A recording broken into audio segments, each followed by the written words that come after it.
जय हिंद दोस्तों, हम आपके सामने फिर से हाजिर हैं आप ही की जानकारी के लिए एक और वीडियो लेकर। तो जो हमारा आज का वीडियो है वो हमारे एक पटवारी साथी, हमारे जो नए साथी हैं, उन्होंने कुछ क्वेरी भेजी है हमको, है ना। उस क्वेरी को लेकर ही हम रिजॉल्व करते हुए आज का हमारा वीडियो लेकर आए हैं। तो चलिए शुरू करते हैं। देखिए, सबसे पहले तो उनका जो प्रश्न है वो ये है कि प्रभार सूची में क्या क्या मिलता है और प्रभार सूची किससे लेनी है। तो दो प्रकार से प्रभार सूची मिलती है। एक मिलती है आपको, मतलब पहले ऐसा होता था कि पटवारी जी जो होते हैं, पुराने पटवारी जिनसे आपको जो भी हल्का आवंटित होंगे, नए साथियों को जो हल्का आवंटित हो चुके हैं, तो हल्का यदि आपको आवंटित हो गया है ना, तो हल्के का चार्ज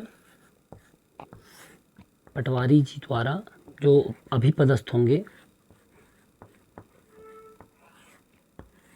उनके द्वारा दिया जाता है आरआई साहब को। फिर आरआई साहब देते थे आपको। ये पहले की पद्धति थी, जो नियम होता था, है ना। ये आरआई जी की उपस्थिति में दोनों चार्ज दिया करते थे। अब क्या है, अब इस पे सीधे सीधे वह आपको चार्ज दे देंगे और फिर आप एक पावती, मतलब आप दोनों एक एक पावती आरआई या केजीओ को दे देंगे। ठीक है, केजीओ नासिर जो भी होंगे उनको आप ये पावती दे देंगे। इस तरीके से चार्ज दिया जाता है। अब चार्ज में क्या होता है ये देखिए। चार्ज में इस तरीके की चार्ज सूची हमारे डिस्क्रिप्शन में डली हुई है, आप उससे देख सकते हैं चार्ज सूची क्या होती है। यहाँ पर ग्राम का नाम आ जाएगा। ठीक है, अब जैसे मान लो ए ग्राम है, बी ग्राम है, तो यहाँ पर ए ग्राम से मिसल मतलब होता है पुराना रिकॉर्ड, है ना। बंदोबस्त या बंदोबस्त के पूर्व का रिकॉर्ड, जो भी बंदोबस्त जब हुई होगी तो बंदोबस्त के समय जो रिकॉर्ड तैयार होता है वो मिसल कहलाता है। मिसल कितने नग है, 4 नग है, 2 नग है, 3 नग है, वो लिख जाएगा यहाँ पर। फिर खसरा, यदि खसरा होगा तो B1 होगी तो, ठीक है। खसरा B1 के बाद क्या आता है, खसरा B1 के बाद आता है नक्शा। तो नक्शा यदि डिजिटल होगा तो डिजिटल, चालू शीट होगी तो चालू शीट, मिसल नक्शा होगा तो मिसल नक्शा।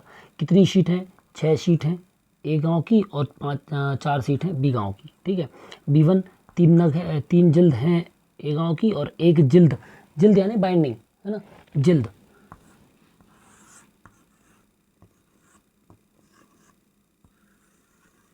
ठीक है, जिल्द यानी बाइंडिंग। तो एक बाइंडिंग या एक बुक, मान लो एक बुक है B1 की तो एक, और 3 बुक है B1 की तो 3। खसरा 4 और 2, मिसल इसकी भी एक है, इसकी भी एक है। ठीक है, इस तरीके से मान लीजिए, ये हम एग्जांपल दे रहे हैं आपको। फिर नक्शा हो गया। नक्शा के बाद कुछ पंजियाँ होती हैं, ये हम पहले ही बता चुके हैं आपको। इसमें आ जाती है आपकी B2 डायवर्जन पंजी जो होती है। ठीक है, डायवर्जन पंजी, मांग पंजी जो हो गई वो हो गई। इसके बाद आ जाती है डायवर्जन पंजी के बाद बेजा कब्जा की पंजी। पंजी मतलब रजिस्टर, ठीक है, एनक्रोचमेंट रजिस्टर जिसको हम कहते हैं। तो इस तरीके से ये रिकॉर्ड आपको मिल जाएगा। फिर यहाँ पर चार्ज देने वाले के साइन और चार्ज लेने वाले के साइन। इसके साथ ही पटवारी जी आपको दे सकते हैं आपके जो उस समय जब आप चार्ज में जा रहे हैं हल्के में, तो हल्के में यदि कोई प्रकरण होंगे पटवारी जी के पास, तो प्रकरण वो आपको दे सकते हैं जिस पे रिपोर्ट लगना बाकी है या रिपोर्ट लग गई है, उन्हें न्यायालय में सबमिट नहीं किया है, वो दे देंगे। कुछ पुराने आदेश दे सकते हैं वो आपको।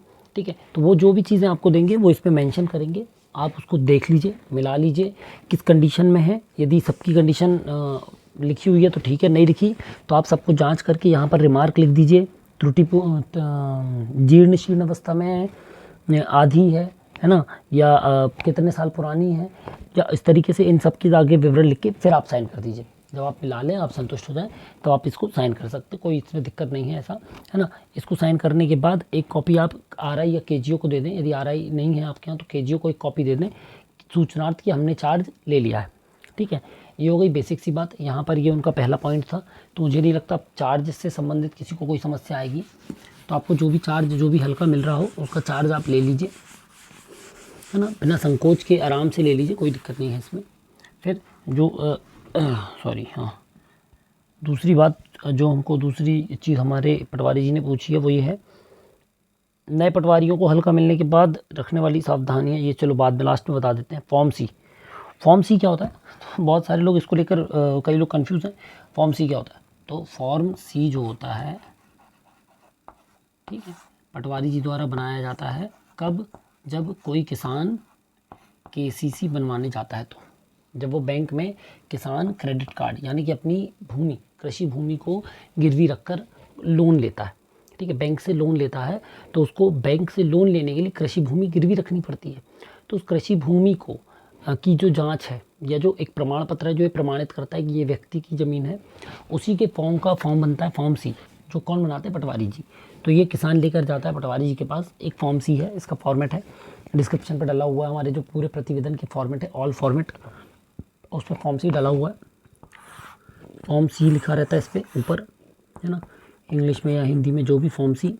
यहाँ पर आ जाएगी किसान की जानकारी, क्या नाम है, ए, पिता का नाम, सन ऑफ बी, ठीक है। फिर भूमि की जानकारी, तो भूमि कितनी ज़मीन है, तो खसरा नंबर आ जाएंगे, 2 नंबर है, 6/1 है, 7/3 है, 9/4 है, ऐसे करके पूरे खसरे और कुल रकबा आ जाएगा, टोटल एरिया कितना है, ठीक है, टोटल एरिया लिख दीजिए आप। फिर शामिल में भाई ये जो ज़मीन है, मान लो 15 लोगों के बीच में है ये ज़मीन, तो ये व्यक्ति अपने हिस्से का लोन ले रहा है कि 15 लोगों के हिस्से का जो लोन ले रहा है, कि पूरी भूमि का लोन ले रहा है, ठीक है। तो ये विवरण आप लिख दीजिए यहाँ पर, यदि वो दे रहा है आपको तो। इसके बाद ये ज़मीन पर सिंचाई का साधन क्या है, सिंचाई का साधन, है ना। तो आप यदि आपने मौका देखा हुआ है, नहीं देखा तो एक बार देख लीजिए, पता कर लीजिए, पूछ लीजिए किसान से ही, सच बता देगा यदि तो, और यदि आपको डाउट है तो आप चेक भी कर सकते हैं।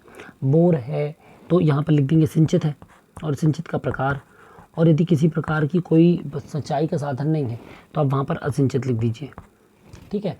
फिर इसके पास और यदि वो कोई जानकारी देता है गाय, बैल, भैंस की, तो वो आप लिख दीजिए, ठीक है। उसके पास जो उसका यातायात के साधन है उसके लिए वो जानकारी देता है, तो आप वो यहाँ पर लिखकर यहाँ पर साइन कर दीजिए। और इसमें एक साइन और होते थे पहले, अब पता नहीं, अब कुछ जगह पे होते हैं, कुछ जगह पे नहीं होते, RI के साइन, कि पटवारी जी द्वारा जो जानकारी भरी गई है वो सत्य है, ठीक है, और वो प्रमाणित कर देते थे, तो RI सर इसको प्रमाणित कर देते थे। ये होता था फॉर्म सी, अभी भी भर जाता है, अभी भी हमारे पास किसान आते हैं बाकायदा और भरते हैं, पटवारियों को भरना भी चाहिए, किसान का काम है, और किसान हमारा जो मतलब प्रधान, हम उसके सेवक हैं किसान के, तो किसान हमारे पास बड़ी उम्मीद लेकर आता है, KCC जब उसको बनवाना तो बना देना है, अपन को बिल्कुल परेशान नहीं होना है, ना करना है किसी को। एक बार में यदि आपको कोई दिक्कत हो इसको बनाने में, इसको समझने में, तो अपने किसी सीनियर से समझ लीजिए, 1-2 बार पुराने कोई फॉर्मेट देख लीजिए, है ना। कई बार किसान क्या करते हैं, पहले भी यदि उन्होंने लोन लिया हुआ तो वो फॉर्म सी को संभाल के रखते हैं, पुराने फोटोकॉपी वगैरह, तो उसको भी आप देखकर बना सकते हैं, ठीक है। ये एक क्वेरी हो गई हमारी। अगली क्वेरी जो है हमारे पटवारी जी ने जो भेजी है वो है, ठीक है। अगला जो हमारे साथी चाहते हैं वो है शाब्दिक सर्वेक्षण और जेड। देखो इसमें परेशान मत हो, अभी नक्शा तरमीम किया काफ़ी सारे लोगों ने, इसलिए वो लोग कन्फ्यूज़ होंगे, है ना। तो 5 प्रकार की नक्शे की त्रुटियां थी, है ना, या खसरे में भी त्रुटियां जिसको आप कह सकते हो। देखो नक्शे की और खसरे की 2 प्रकार की त्रुटियां आपको देखने को मिलेंगी, है ना। मैं आपको दोनों की त्रुटियां एक बार हल्के में बता देता हूँ। खसरे की त्रुटि जो खसरे में पाई जाती है, जो सुधारना होगा आपको, और एक होगी नक्शे की त्रुटि, ठीक है। तो पहले अपन बात करते हैं नक्शे की, क्योंकि नक्शा अपन ने अभी किया हुआ है तो उसको बताने में दिक्कत नहीं जाएगी। एक त्रुटि है नक्शे में, डुप्लीकेट। क्या है? डुप्लीकेट। नाम से समझ में आता है, यदि 3 नंबर नक्शे में 2 जगह पर उपलब्ध है, पार्सल में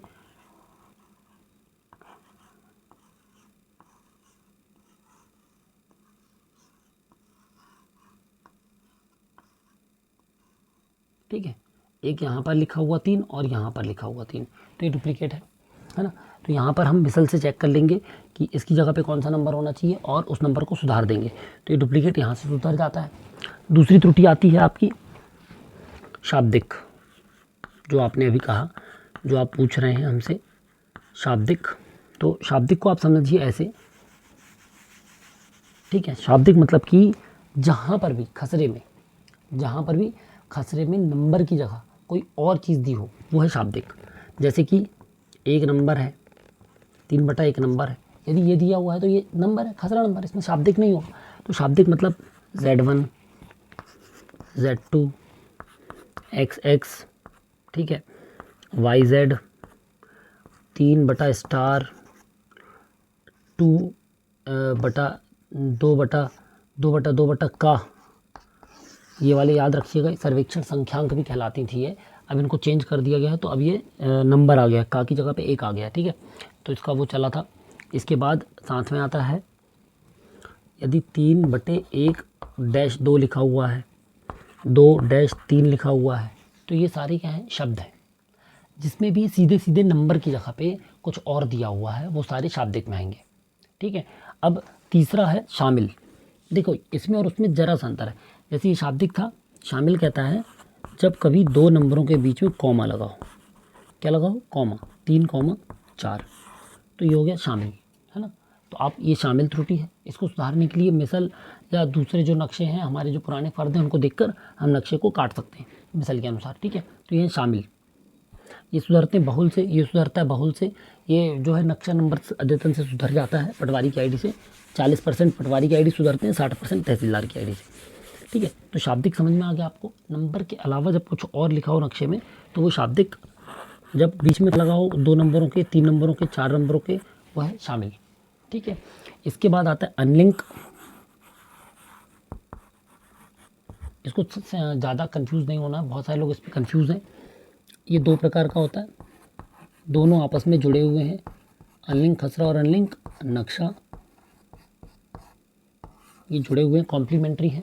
समझिए अब आप इसको कैसे, मतलब 95% कॉम्प्लीमेंट्री है, 5% ऐसे जैसे Z1 Z2 Z3 है, तो अब वो नक्शे में है लेकिन खसरा नहीं है, तो अनलिंक नक्शा में आ जाएगा, है ना।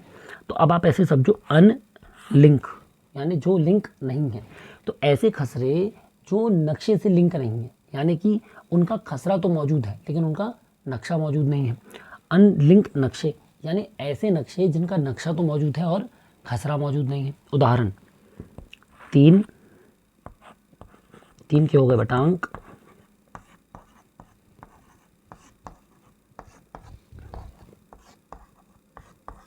ठीक है।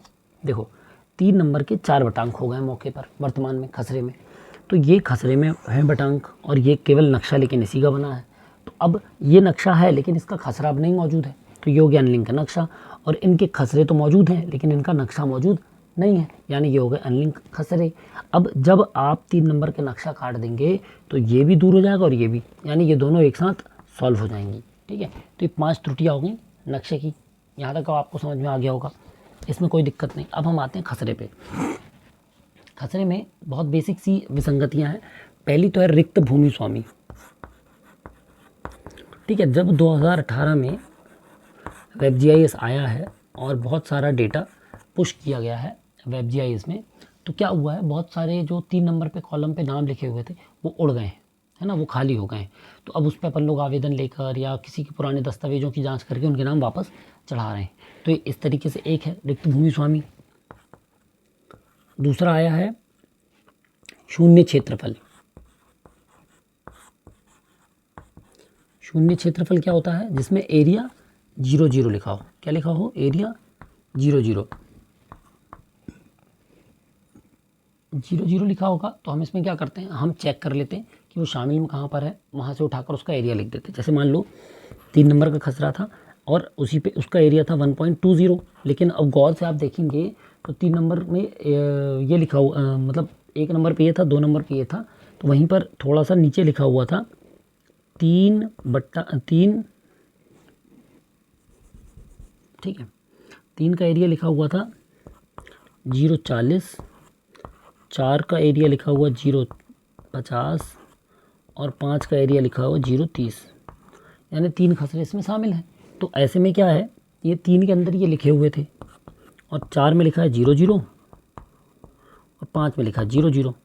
तो खसरा डेटा सुधार पे हम जाएंगे और खसरा डेटा सुधार से जाके 4 का एरिया 0.50 डाल देंगे, 5 का एरिया 0.30 डाल देंगे, तो शून्य क्षेत्रफल वाले खसरे मिट जाएंगे, हट जाएंगे, ठीक है। ये हो गई खसरे की दूसरी विसंगति। तीसरी विसंगति जो खसरे में थी वो थी शून्य भू राजस्व। इसके लिए आप मिसल उठा लीजिए, ठीक है। मिसल में क्या होता था, मान लीजिए B1 थी, एक B1 थी, B1 में इकट्ठे रकबा लिखा था, तो उसको जब डिजिटलाइजेशन हुआ तो उसको एज इट इज लिख दिया गया, जबकि एक एक खसरे का अलग अलग भू राजस्व होता है। तो आप वहाँ से उठाकर भू राजस्व एंट्री कर सकते हैं। ये भी खसरा डेटा सुधार से आपका सुधर जाएगा। तो ये 3 प्रकार के थे। चौथा था इसी में भूमि स्वामी प्रकार। भूमि स्वामी प्रकार क्या होता है, हमने कल के या पिछले जो दूसरा या तीसरा पिछला वीडियो होगा उसमें हमने बताया था। मान लो किसी की भूमि में संस्था थी लेकिन अभी वो भूमि स्वामी काउंट हो रहा, तो वहाँ पर हम उसको संस्था कर देंगे। तो ये भूमि स्वामी प्रकार, ओनरशिप करेक्शन, ठीक है, या ओनर टाइप करेक्शन सुधर जाएगा। इस तरीके से खसरे की त्रुटियाँ हो गई, इस तरीके से नक्शे की त्रुटियाँ हो गई जिन पर आपको काम करना पड़ सकता है, या पुराने केसेस चल रहे होंगे जांच में आपको प्रतिवेदन देना पड़ सकता है। तो इसमें आपको आराम से अपना रिकॉर्ड देखना है, पुराना रिकॉर्ड देखना है, पुराना रिकॉर्ड चेक कर लेना है, ठीक है। ये हो गई आपकी शाब्दिक वाली, मतलब जो एक उन्होंने बताया था, है ना, ये हमारी बेसिक समस्या हम आपको बता चुके हैं। अब हम आते हैं अगली, जो उन्होंने हमसे अगली क्वेरी रेज की है अपनी।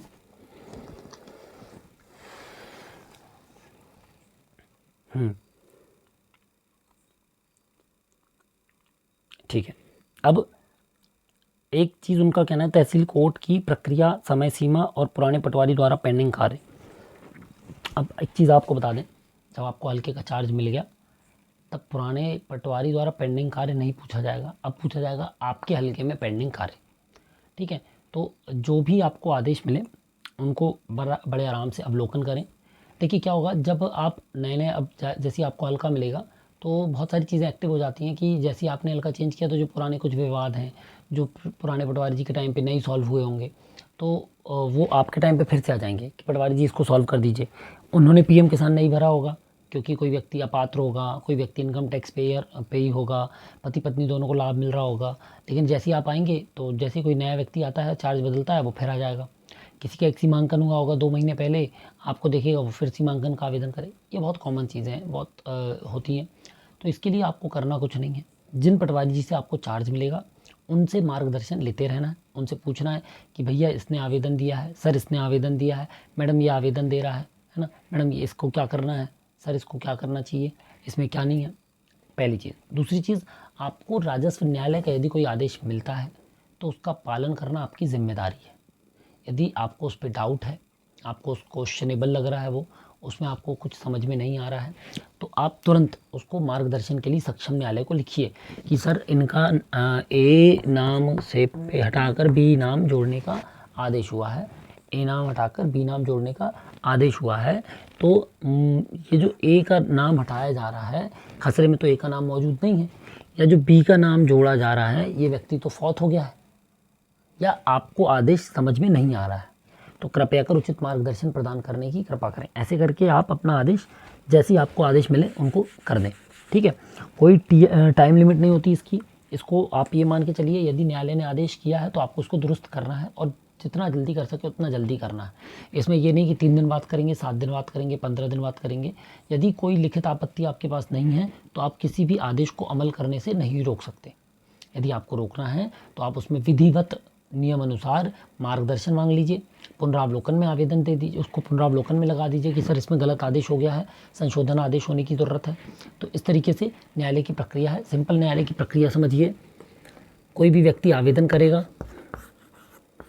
आवेदन 4 तरीके से किया जा सकता है, RCMS में ऑनलाइन, लोक सेवा केंद्र से, स्वयं, या वकील के माध्यम से।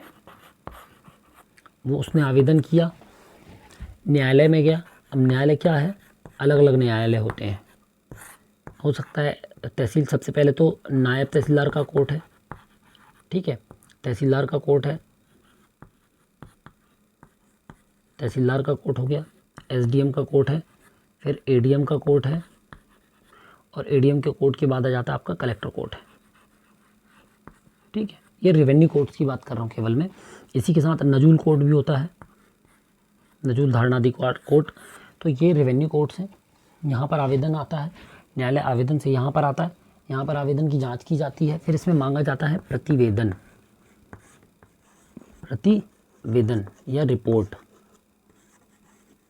तो आपको याद रखना है, पटवारी केवल रिपोर्टिंग ऑफिसर है, रिपोर्ट लगाने का काम, बेसिक जो मूल जांच है उसका काम है पटवारी जी का, ठीक है। तो वो क्या करेंगे, यहाँ पर रिपोर्ट लगा देंगे, जांच करेंगे, पंचनामा बना लेंगे, जांच करने के बाद क्या करेंगे, जांच करके क्या लगा देंगे, पंचनामा।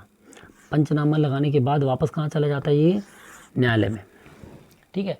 न्यायालय क्या करेगी, न्यायालय पेशी करेगी। पेशी के बाद यदि दस्तावेज सब सही है, सब अवलोकन में सही पाया गया, रिपोर्ट सही है और गवाही में भी सब सही है, तो न्यायालय कर देगी आदेश। आदेश होने के बाद उसको दुरुस्त करने का काम पटवारी जी का है। किसका है, पटवारी जी का। यानी पटवारी जो है इसको क्या करेंगे, दुरुस्त। ठीक है, तो आदेश को अपलोड करते हुए दुरुस्त करना है आपको। तो ये आपका बेसिक काम है, ये कोर्ट की प्रक्रिया है।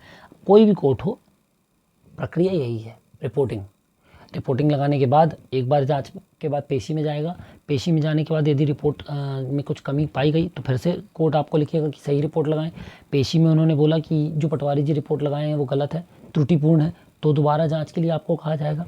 यदि आपकी रिपोर्ट से कोर्ट सहमत नहीं है तो कोर्ट एक टीम गठित करके दोबारा रिपोर्ट मांगेगा। तो बेसिक काम रिपोर्टिंग का है। कोई भी पटवारी जी हैं, आप पटवारी बन गए अब, तो आपका बेसिक काम है रिपोर्ट लगाना। और आप कोशिश करें आवेदन लगने के 7 से 10 दिन के अंदर पूरी जांच करके, प्रॉपर अवलोकन करके, गांव में जाकर पंचनामा बनाकर समय से रिपोर्ट लगा दें। आपकी रिपोर्ट लगाने के बाद न्यायालय पर आपके प्रति कोई काम शेष नहीं बचता।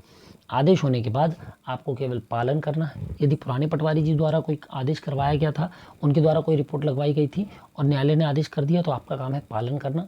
यदि आपको आदेश समझ में नहीं आता, 1% भी डाउट है, आप तुरंत मार्गदर्शन मांग लें। ठीक है, अपने पुराने जो पटवारी हैं उनसे बात करने से, पूछने से बिल्कुल ना हिचकिचाएं और उनसे पूछते चलें कि ये कैसे करना है। ठीक है, अब इन सब चीज़ों में टाइमलाइन होती है, टीएल जिसको हम कहते हैं। ठीक है, टाइमलाइन कैसे होती है, यदि एलएसके से, लोक सेवा केंद्र से नामांतरण आया है तो उसकी अवधि है 30 दिवस। ठीक है, सीमांकन आया है, उसकी अवधि 45 दिवस। बंटवारा आया है, उसकी अवधि है 90 दिवस। ठीक है, इसके बाद ऐसे ही अन्य नामांतरण अन्य हैं, उन सब की टाइमलाइन है। आपको कोशिश करनी है इसके पहले इसको कंप्लीट कर दें। यदि आपने ये डेट क्रॉस की तो जो जुर्माना है वो तहसीलदार महोदय को लगेगा या जो भी कोर्ट होगी उसको लगेगा। तो ऐसा कोशिश करें कि आपकी तरफ से कोई भी रिपोर्टिंग पेंडिंग ना हो, आपकी तरफ से कोई भी केस पेंडिंग ना जाए। ठीक है, इसके बाद ठीक है, ये हो गया आपका तहसील कोर्ट की प्रक्रिया हमने बता दी, समय सीमा की हमने बात कर ली, शाब्दिक सर्वेक्षण पे हमने बात कर ली।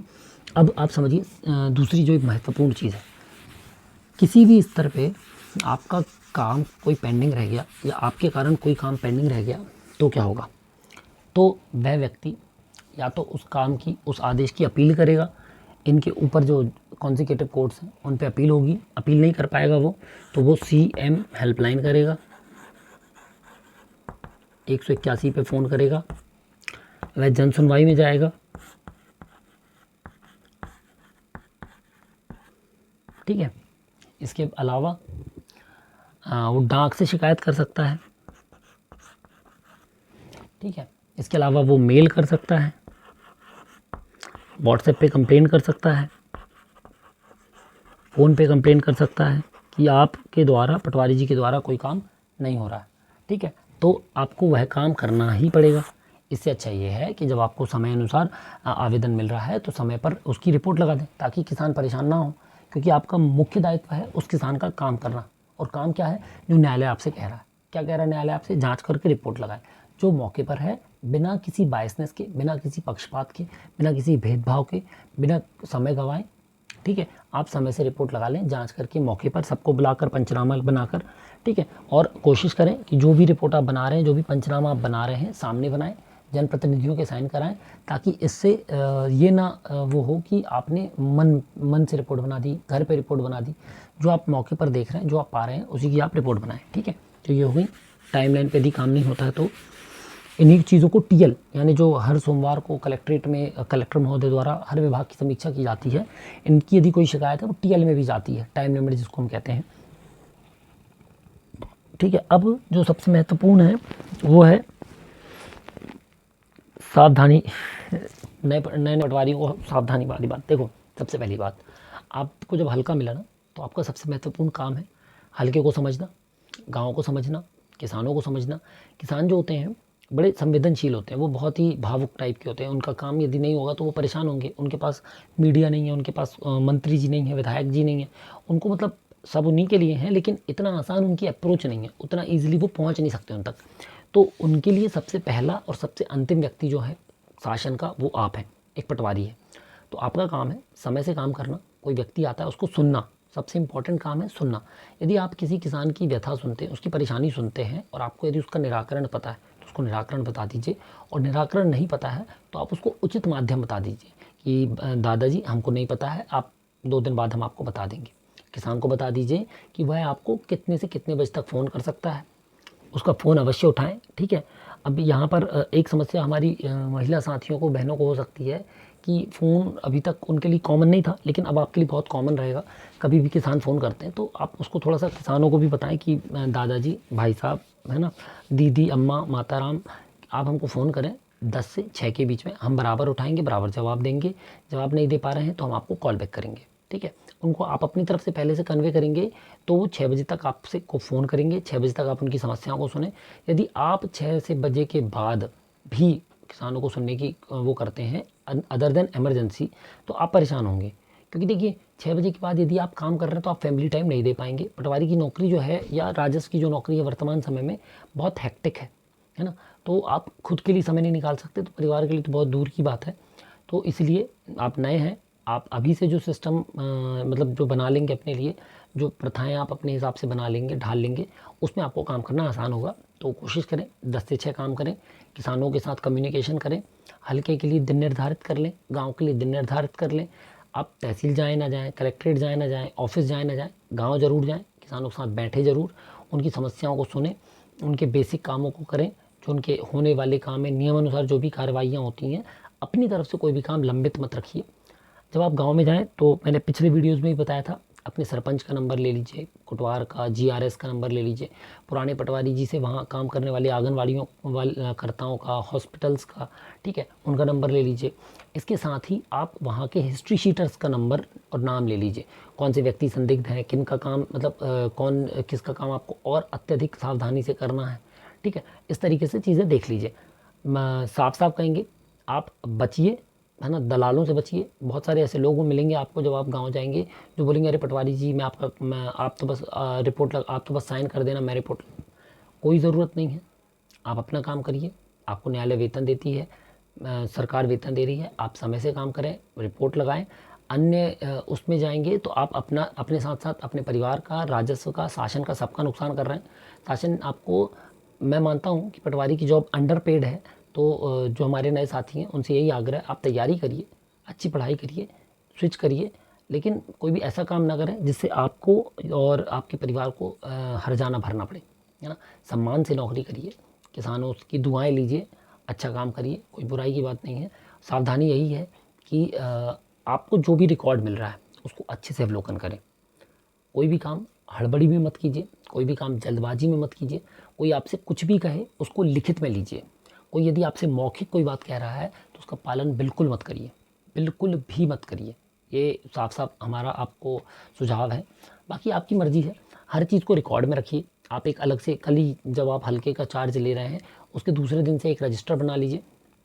रजिस्टर में सीधे सीधे लिखिए, क्या लिखेंगे रजिस्टर में, एक रजिस्टर बनाइए।